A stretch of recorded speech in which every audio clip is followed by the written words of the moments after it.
Okay, part 2. Let's jump right in with the big criticism. Daddy!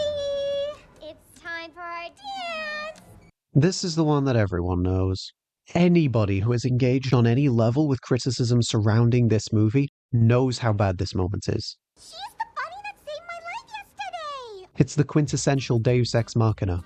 It's the point that even people who like this movie have to simply sit there and smile at whenever it's brought up, because there is no defending it. Oh, where do I even begin?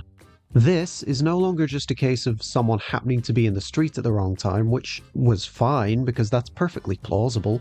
The chances of literally no one crossing the road at this moment are pretty low, though it does come across as strange that she'd be calmly walking across the street having a casual conversation while everybody around is running and screaming about the two larger animals that have invaded their neighborhood.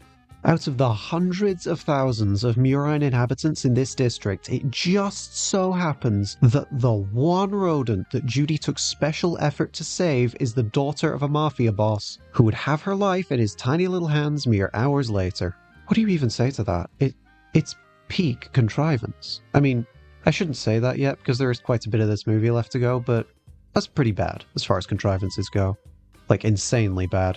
This is now a case of, if she had gone literally any other place in the entire city for the day, or just done nothing, then Judy wouldn't have been able to save her life, meaning these two would have just died here and it would have been all Judy's fault. But it's actually even worse than that, because if she had been running just 5 seconds early or late, then she wouldn't have been in danger at all because she wouldn't have been in the middle of the road.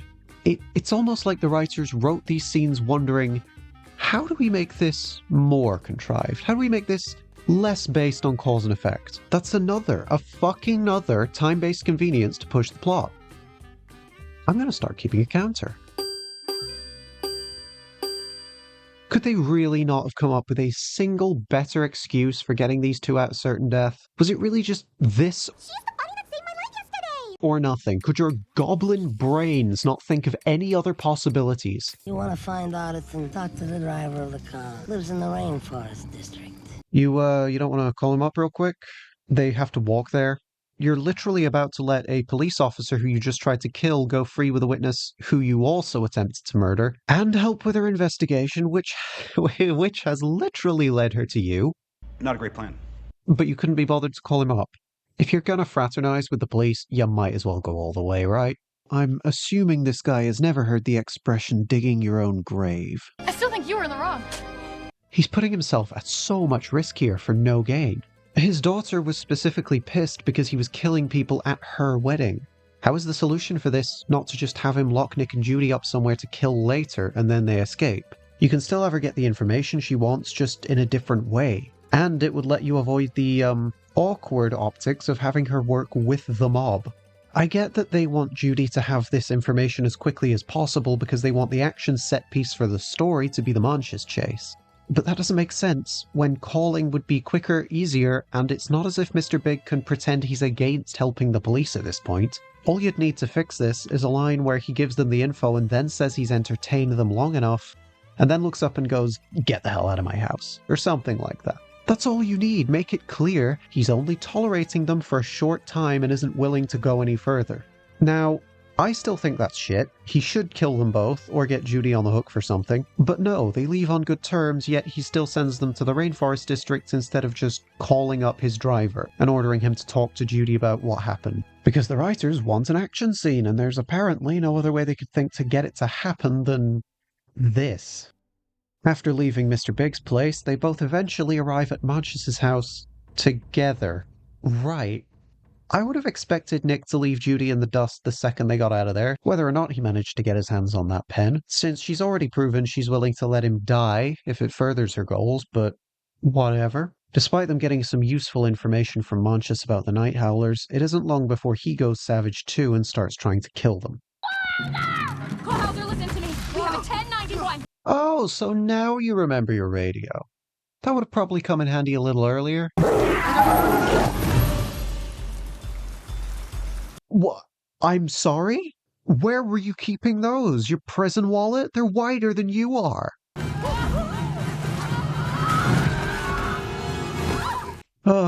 What do you even say to this? How many You know, it's pretty lucky you didn't smack your heads together so hard you passed out. Also, just 1 more meter. Just 1 meter lower. That's all I'm saying. On the way back, she explains that Manchus went savage, and upon returning to the scene of the attack, he's disappeared. He almost killed us. Maybe any aggressive predator looks savage to you rabbits. What? You want to run that one by me again, Chief, real quick? Are you serious right now? Are you serious? Despite the fact that it should be textbook for them to figure out if Judy's telling the truth or not, Bogo isn't concerned at all. One of his officers is claiming a jaguar just went savage and tried to kill her, and he has now apparently disappeared, and he doesn't care. I was extremely shocked when I looked at my watch and discovered that I should be in the pub. No one here knows that Manchus has been kidnapped yet. The only logical conclusion is he's escaped and has gone out hunting for somebody else to murder. And the police chief doesn't care. He's not even vaguely concerned. Murder, murder, murder. Change the fucking record! So I guess he now gets to join Judy on the list of absolutely immoral characters in record time. But the character assassination doesn't quite stop there for him, because this also means that the chief is willing to just brush off one of his officers telling him she's close to a breakthrough in the one case City Hall has been pestering him to solve. City Hall is right up my tail to find them. This should be a godsend to him. I don't care if he hates her, and neither should he. He has to at least listen to her, even if it leads nowhere.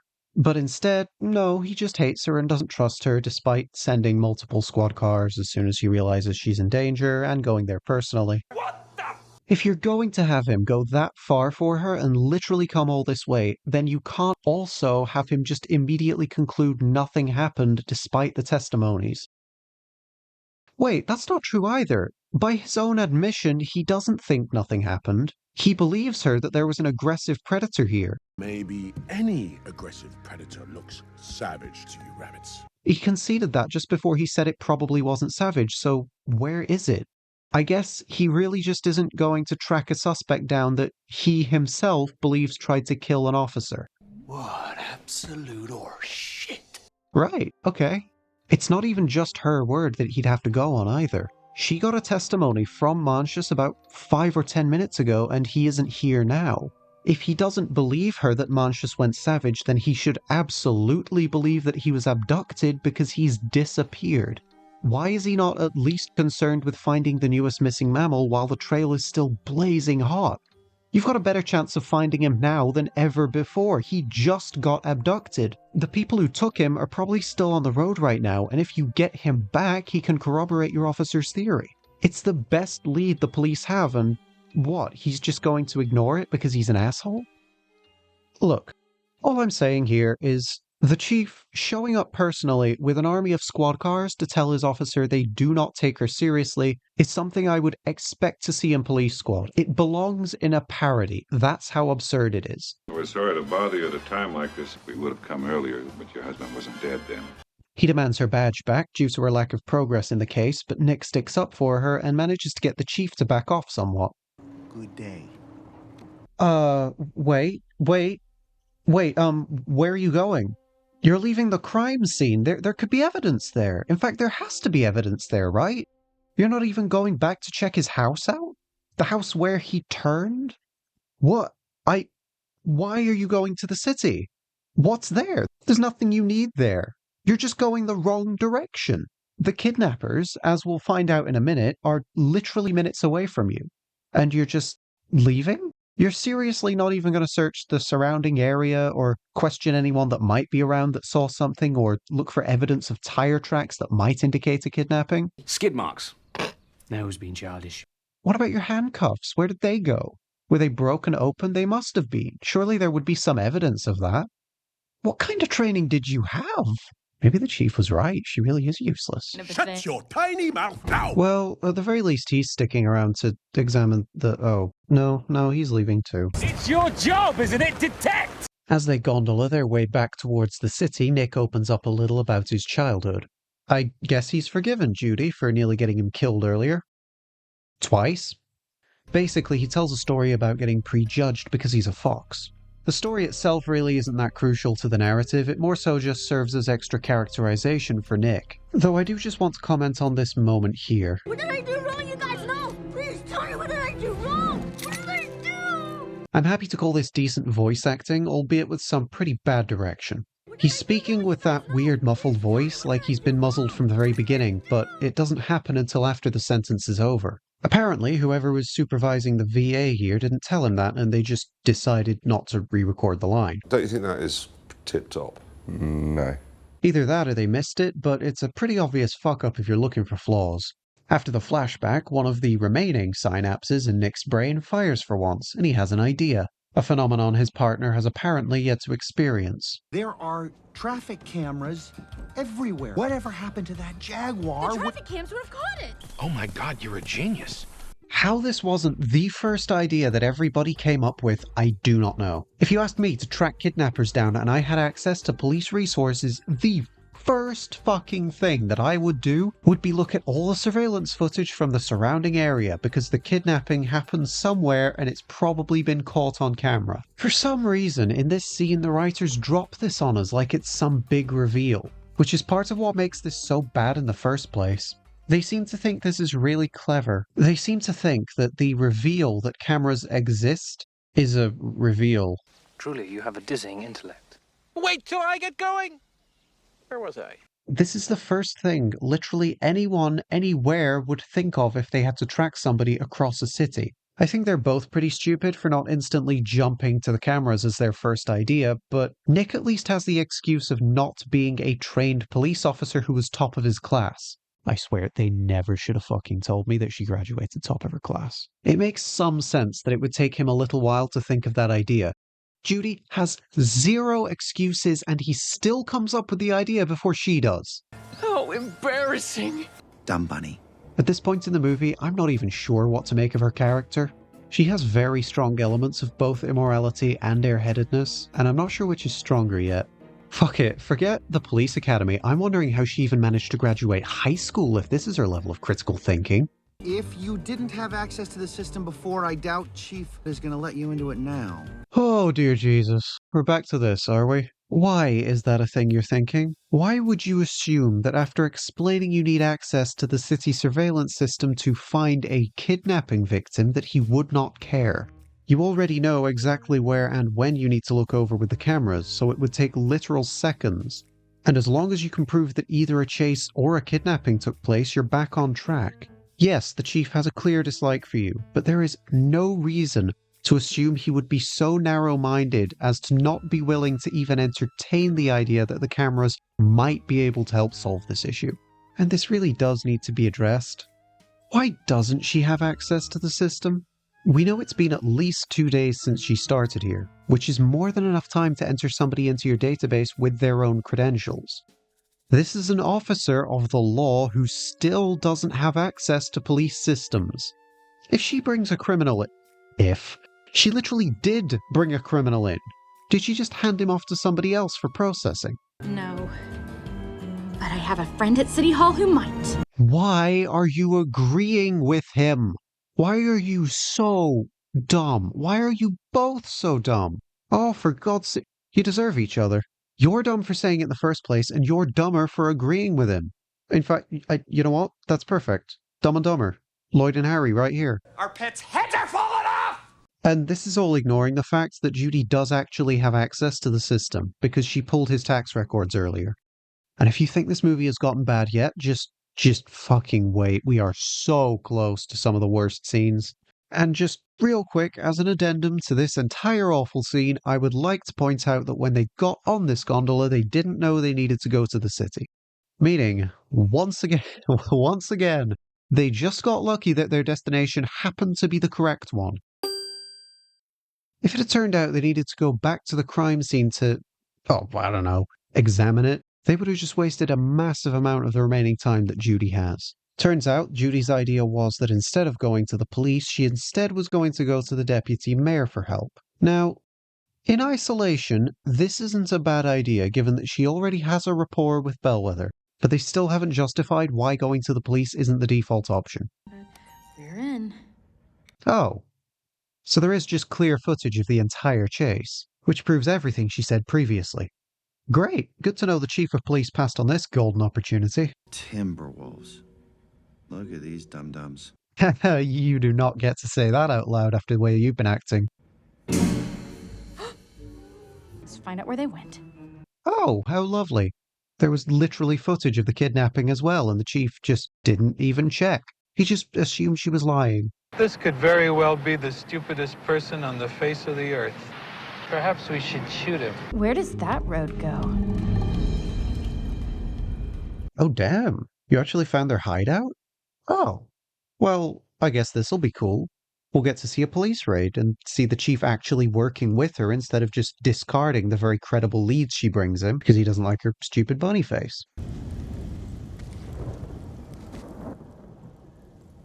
Oh, you didn't report your findings. You didn't report your findings. She didn't pass her findings along. She didn't report her findings to anybody. She didn't think she needed to. She didn't even call anyone up. She just went straight ahead. I mean, she just discovered this incredibly important, relevant information to a case that literally every officer of worth is working on across the city right now, but instead she's just going to hang on to it like it's a surprise tool that's going to help her later. Though, if we're being real right now, I legit trust Mickey Mouse's judgment more than hers. It's not even close. You know, I can really see it now. Honestly, it's just getting better with every scene. It just makes more sense every decision she makes, how she passed valedictorian. You know, just all the perfectly sound decision making on display explains it that much more. What makes this worse is that this is the perfect place for a raid. They have nowhere to go. No alternate road out, less than 180 degrees they can run if a raid happens. They couldn't even swim away because the current would just drag them over the edge. And falling from that height could easily be lethal. You couldn't ask for a better location to attack. If you go in there and get caught and captured or die, that's it. Your findings are gone because you are gone and you never told anyone about them. I'm starting to wonder if she's actually invested in helping these people at all, or if she's just looking to take the glory for herself by taking stupid risks. And oh my god, she did it again. She did it again. She brought the civilian with her again. I can make peace with the idea that Nick would want to tag along at this point because he's opened up to her. Even though we never addressed the fact she nearly got him killed earlier. Twice. But she never brings it up as something she feels uneasy about. Again, this is opportunity for easy characterization. Have her worried over the idea of putting him in danger because he doesn't have any training and suggest he leave after giving him the pen, only for him to reassure her that it's what he wants to do or to just brush it off and tag along anyway. Instead, there's no discussion on this whatsoever, and I'm left wondering if she's just dragging him into these dangerous situations under the assumption that he's okay with it, instead of actually asking him. And Nick's going along with it because he's just that whipped, I guess. Sign right there.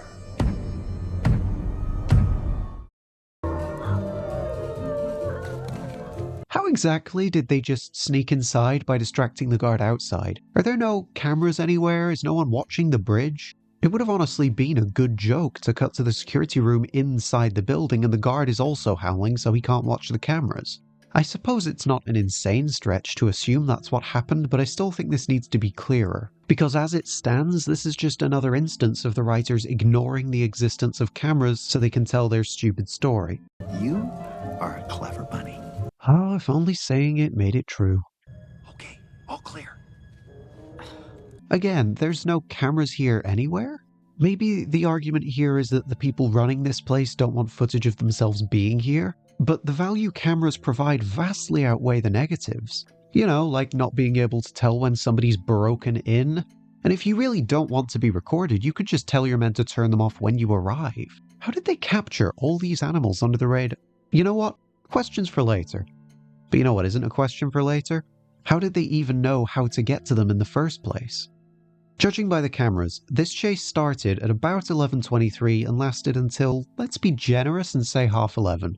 So you're telling me, they drove here from wherever they are in 7 minutes. That means their information has to be up to the second, because if it took even a few minutes to find out about this attack, then there was no way they could have made it in time before normal people saw what was happening. According to the police, these animals also disappeared from completely different points in the city. So that leads me to think these guys have multiple facilities across the city that allow them to respond to these incidents as quickly as they do. All of the missing mammals are right here. Well, I guess that kind of torpedoes that theory, huh? I suppose that means they have constant patrols going around the city? Oh, how lucky. There just happens to be a single cell open. I can't really criticize the decision to jump in because there's not really much else they could have done. Still, what if they bring in another savage predator? If they lock it in there, you're gonna get savaged, and not in the fun way. I don't want excuses, Doctor. I want answers. I want answers, and to get them I shall walk with you to the holding cells. This isn't the kind of conversation we should have in private. No, I'll just choose to stand around talking with the door open instead of having this incredibly important conversation somewhere, literally anywhere else. And this is confirmation that the mayor is actually behind these kidnappings. The mayor, who is obviously at the top of the food chain in City Hall. And City Hall is right up my tail to find them. So he's pressuring the police to find the animals that he's had abducted and doesn't actually want to be found.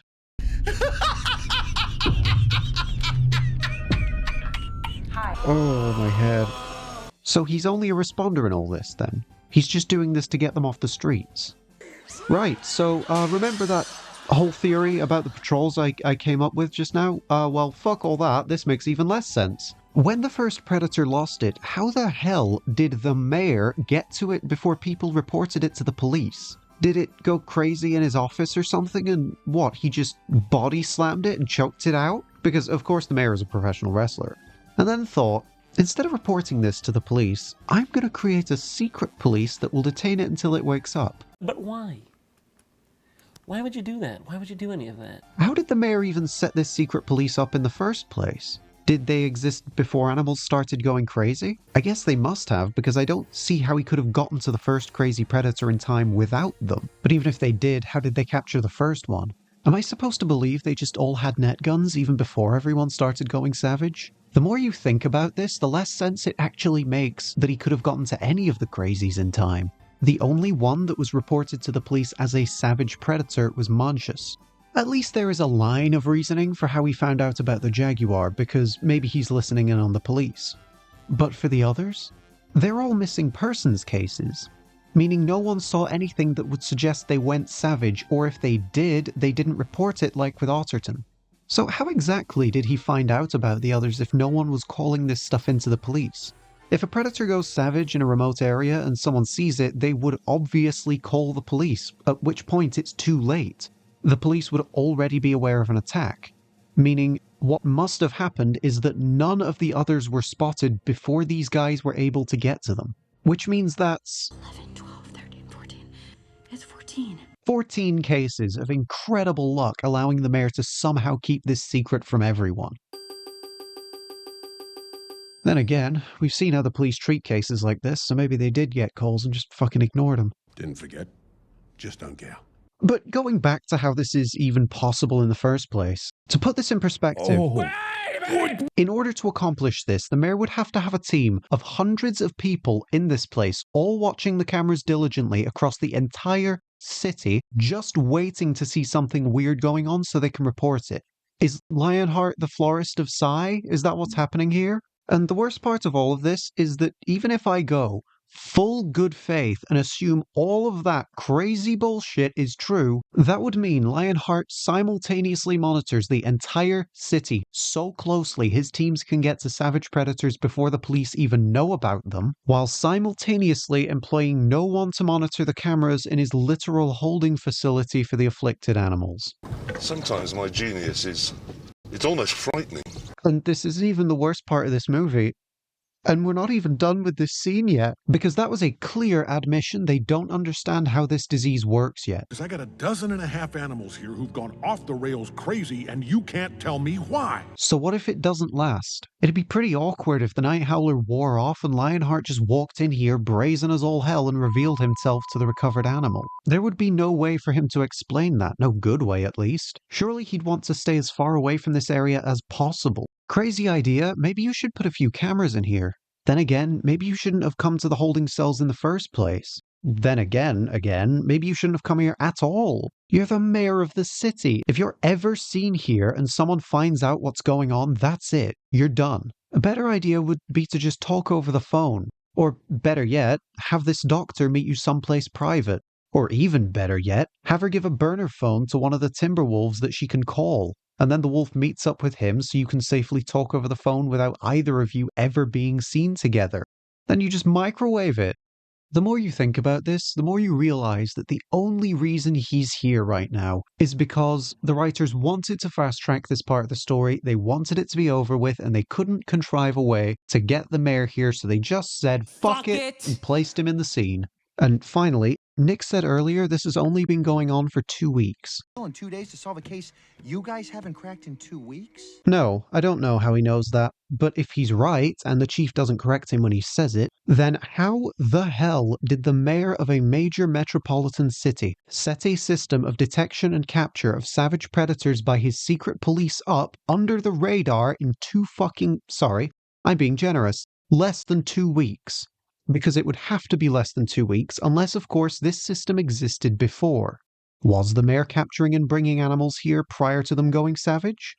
Why? And do I even want to know the answer to that question if it has one? Chief Bogo doesn't know, and we are going to keep it that way. Damn, that's awful convenient on top of the other conveniences that have already allowed this scene to happen. He literally specifically exonerated the police chief so there is no doubt about whether he can be trusted. I would have honestly preferred that Lionheart had roped the chief into this because that would actually explain how they managed to not only get to the predators so quickly, but also why no one in the city knows about these attacks. Maybe people did report it, but the chief just suppressed the information to keep everyone from going into a complete panic. Maybe in this version of events, a massive portion of the police department could also be in on it to keep the city from descending into chaos, which would doubly explain why everyone is so hostile towards Judy when she joins. Did it make the world a better place? Just don't care. Hey, meet me! Wait for the real cops! It's kind of a Shut thing. your tiny mouth now! Or maybe any aggressive predator looks savage to you rabbits. Badge. But sir, we... Badge! I mean, there's still a million variables that mess with that version of events, and it still doesn't explain how they managed to quietly deal with the first savage predator, but it is a little better. And this isn't much of a spoiler, the police basically just end up arresting him and his henchmen and calling it a day. It's not as though everybody would be in on this thing trying to protect themselves by keeping it from getting out. No, it's all just one big bad guy at the top who's doing it. Though I suppose that is technically in line with the amount of effort the ZPD has been shown to put into your average case so far. Let's go! Bitch, are you for real? Doesn't really make it any less embarrassing though. That way. Someone's here. Oh no. No. Please, no! You didn't put your phone on silent. You didn't put your phone on silent. You didn't even put it on vibrate. I have no words for this. Airhead. Absolute airhead. It's important, isn't it? I can tell. I have like a third sense about these things. Hello? Hello? Anybody home? No. Just how stupid do you want to make her? It's fine as an idea to have the phone go off unexpectedly, but if you are going to do that, why on earth would you ever put the fault with Judy and not Nick? Why not have his phone go off? That would make just about 1,000,000 times more sense, because he's not been trained to deal with situations like this. Oh, and she's connected to the internet. Did she automatically connect to their Wi-Fi? Do they not have a password on their Wi-Fi? Someone's here. Sir, you need to go now. Oh my goodness, how could this have happened? I mean, we don't have a guard posted here and there are no cameras and we didn't check the area, but how could anyone possibly have broken in?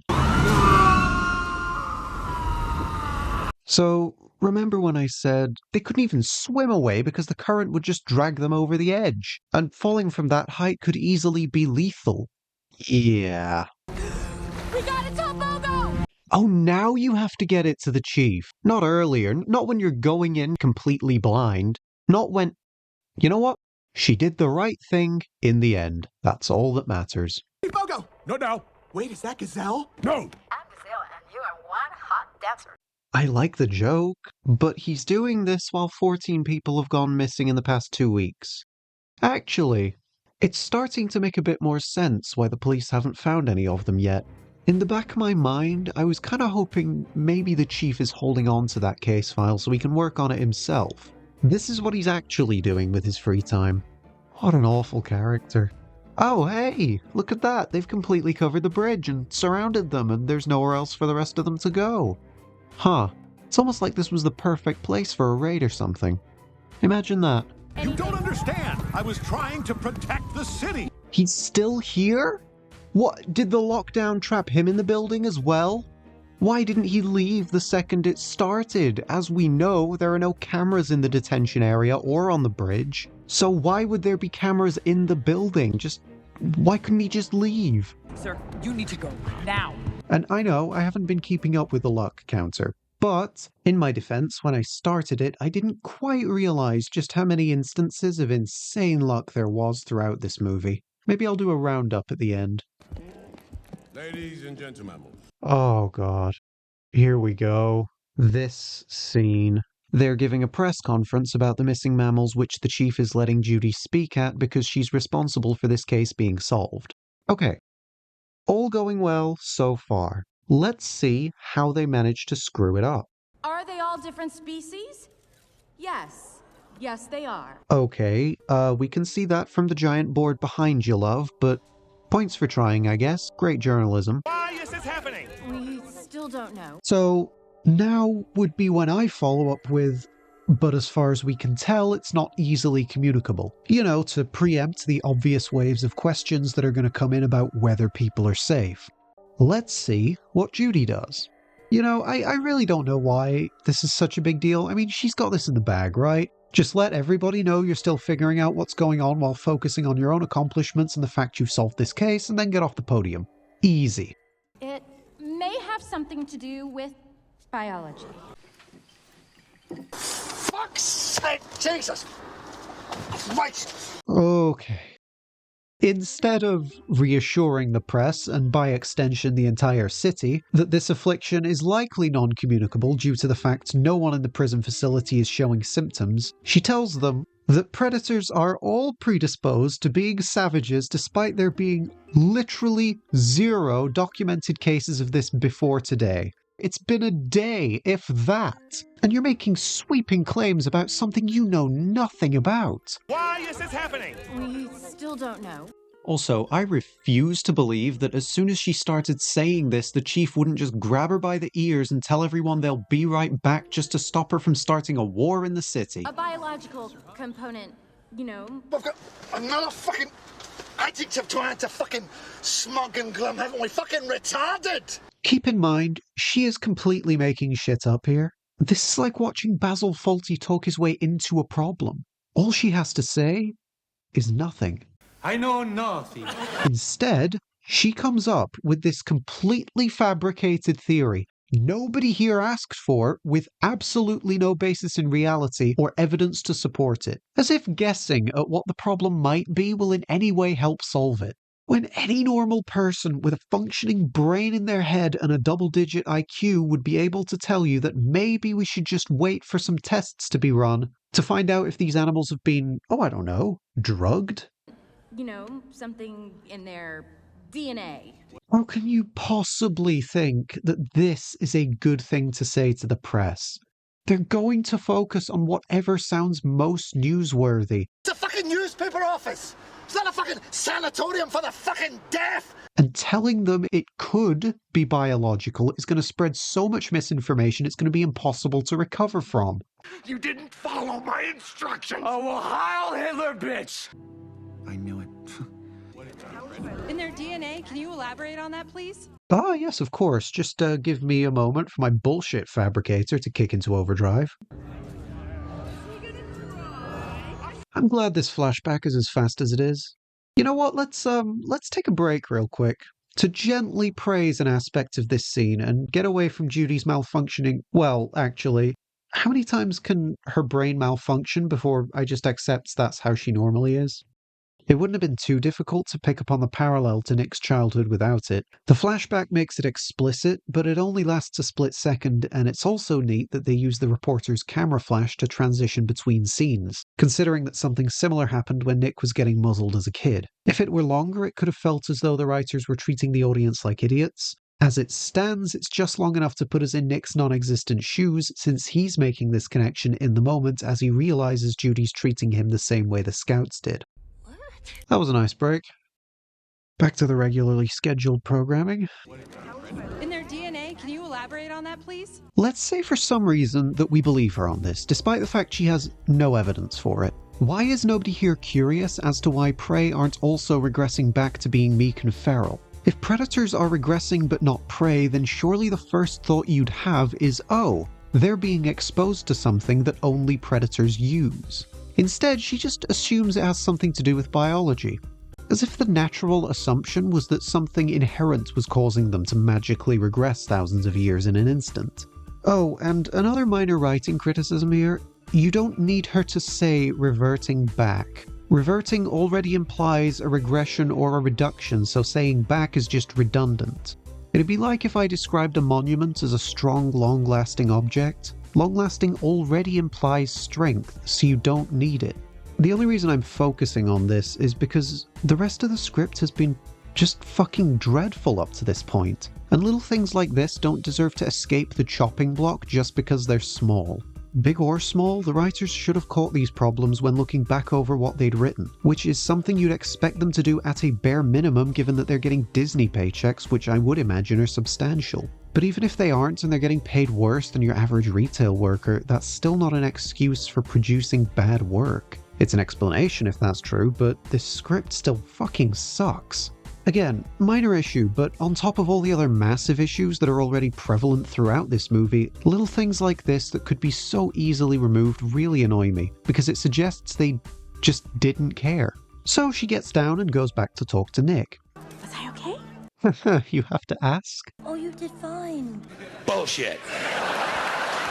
High quality bullshit, but bullshit nonetheless. Oh, I think you said plenty. What do you mean? I love it. I love this. She doesn't get it. How do you not get it? You just called his entire species primitive and savage, including him and his entire family, and you don't get why he might be a little ticked off. I'm honestly having trouble thinking of something more offensive you could have said. Never mind, moving swiftly on. These predators may be reverting back to their primitive, savage ways? Are you serious? You know what? Thank you, Nicholas. He literally has to spell it out for her, and even then she doesn't get what the problem is. I just stated the facts of the case. Oh my god! Oh my god! Oh, you did not just say that. I'm not going to have to run around slapping badges on people with a big tick on some and a big cross on others, so you know when to shut your gob and when to open it. Are you serious? Oh, I'm gonna get a lot of use out of that clip, aren't I? I just stated the facts of the case. Fuck off. The entire second half of that conference was you spitballing your own fantasies as to why a tenth of the city might be prone to becoming mindless beasts. She stopped stating facts the second she said maybe, and she still doesn't get it. She went on a tirade about why some species are more civilized than others, and is now confused as to why Nick isn't entirely happy with her. I just stated the facts of the case.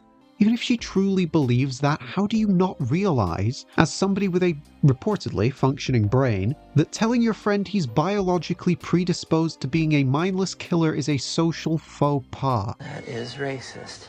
You're correct. It is. Man, with a skull this thick, I'm surprised this knocked her out before. I mean, it's not like a bunny could go savage. She is saying this confidently when at this point she's working with a sample size lower than her own age. 15 examples, and she's ready to make the definitive call that prey just aren't at risk of this mental regression. Nick, stop it. You're not like them. Oh, but that'll probably confuse you as well, won't it? That'll be too confusing. You'll see the cross and go, oh fuck, X marks the spot. Oh god, I can't deal with her brain. You know what I mean? You're not that kind of predator. Just when I think you couldn't possibly be any dumber. What do you mean, that kind? Nobody knows why this is happening, but it does not take a genius to see it's not a voluntary transformation. Okay. Is she really dumb enough to believe what she just said, or is she only dumb enough to think he'll believe it? The writers are welcome to choose. So, let me ask you a question. Are you afraid of me?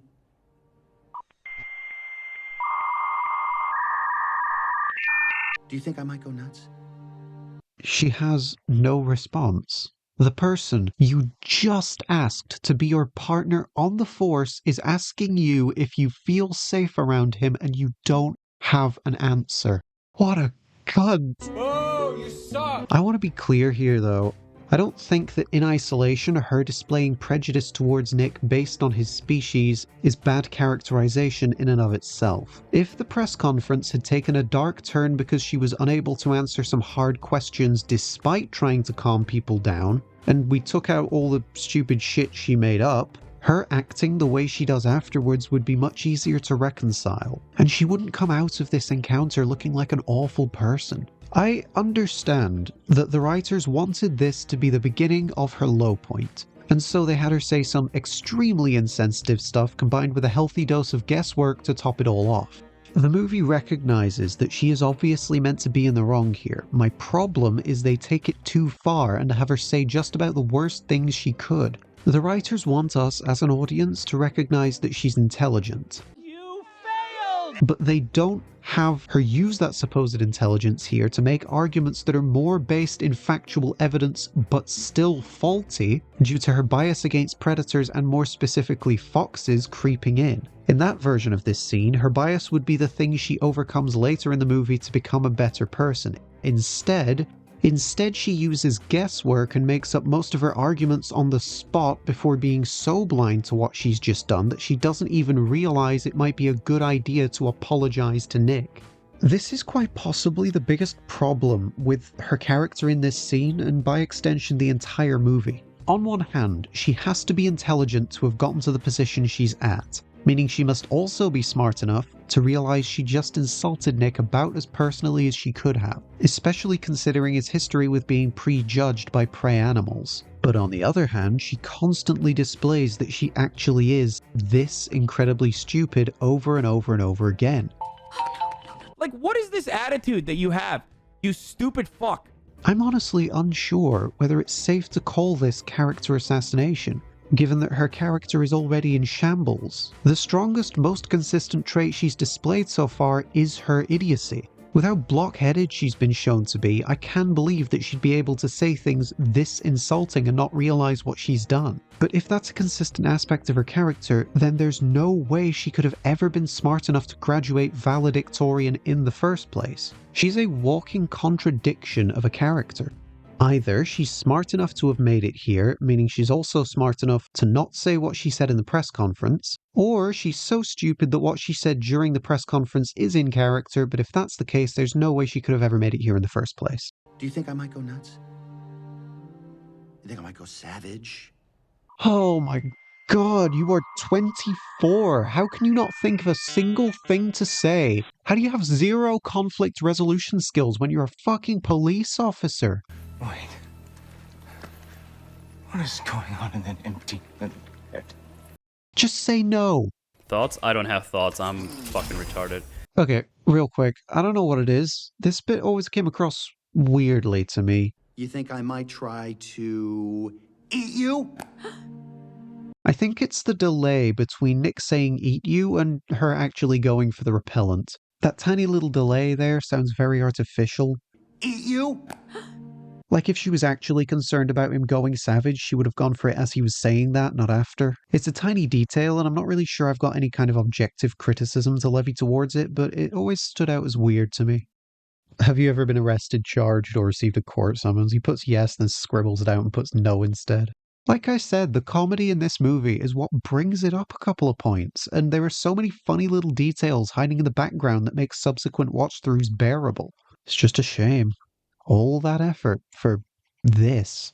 I came here to make the world a better place, but I think I broke it. Oh my god! Ladles and jelly spoons, it's been days, possibly weeks, but she's finally scraped together a shred of self-awareness. Don't give yourself so much credit, Hobbs. Credit? Come on! You don't take credit for destroying the world, you take blame. Are you happy about this?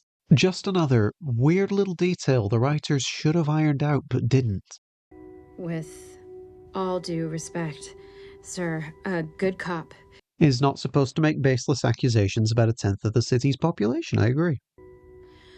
I don't deserve this badge. I appreciate the sentiment here because she is somewhat responsible for the divide across the city. But at this point, remaining as a cop would still be the better choice because you could at least still help people that way. If this whole thing gets wrapped up eventually, then you can resign if you really feel you still don't deserve it. But this is just going to make helping people that much harder. A dozen carrots. Thanks. Wait. Hang on. She went home? She believes that she helped create a divide between predators and prey across the entire city and then she gave up and went home. She's not even trying to help anymore. I guess I can now add, what's the opposite of stalwart? I would say unreliable, but that doesn't seem harsh enough to describe what she's doing here. Or, not doing. Flaky? Still too mild. She's not cowardly because she does display bravery throughout the action scenes in this movie. Though I suppose running away from your mistakes completely and letting others mop up the mess is a different kind of cowardice. She's a quitter? Nah, still too kind. Now, I don't believe that what she did led to division across the city wholesale, but it certainly didn't fucking help. If that press conference were represented as a sinking ship, then she'd be the one hauling water back on board. So she's returned home and has been working on the family farm for probably at least a few days now. Why did I think I could make a difference? You did make a difference here, that's the problem. Don't you run through that Mindy Camp from Holy Scythias! Oh, well, that's wholesome. He doesn't want them trampling his flowers. Well, now there's a $4 word, Mr. H. My family always just called them night howlers.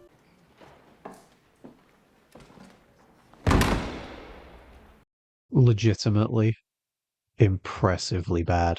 And just in case you're wondering, no, this movie still has not hit rock bottom yet. Now, timecode-wise, we don't actually have that much of this movie left to get through. From this point, there's almost exactly half an hour left. And if we discount credits, there's actually only less than 20 minutes left. Script-wise, however, it's another story. Under normal circumstances, I might have just powered through and finished the movie off in this part. However, we are about to hit the top 3 worst scenes of this movie. This movie has already dug itself a very nicely sized grave, but it's about to go a lot deeper. So for now, I'm just going to call it here, because it would be a little weird to have the first part of this series be half an hour, and then have the second just randomly be feature length. Anyway, that's pretty much it for now. I'll have to remember to get my diving gear for the third part, because we're going down very far.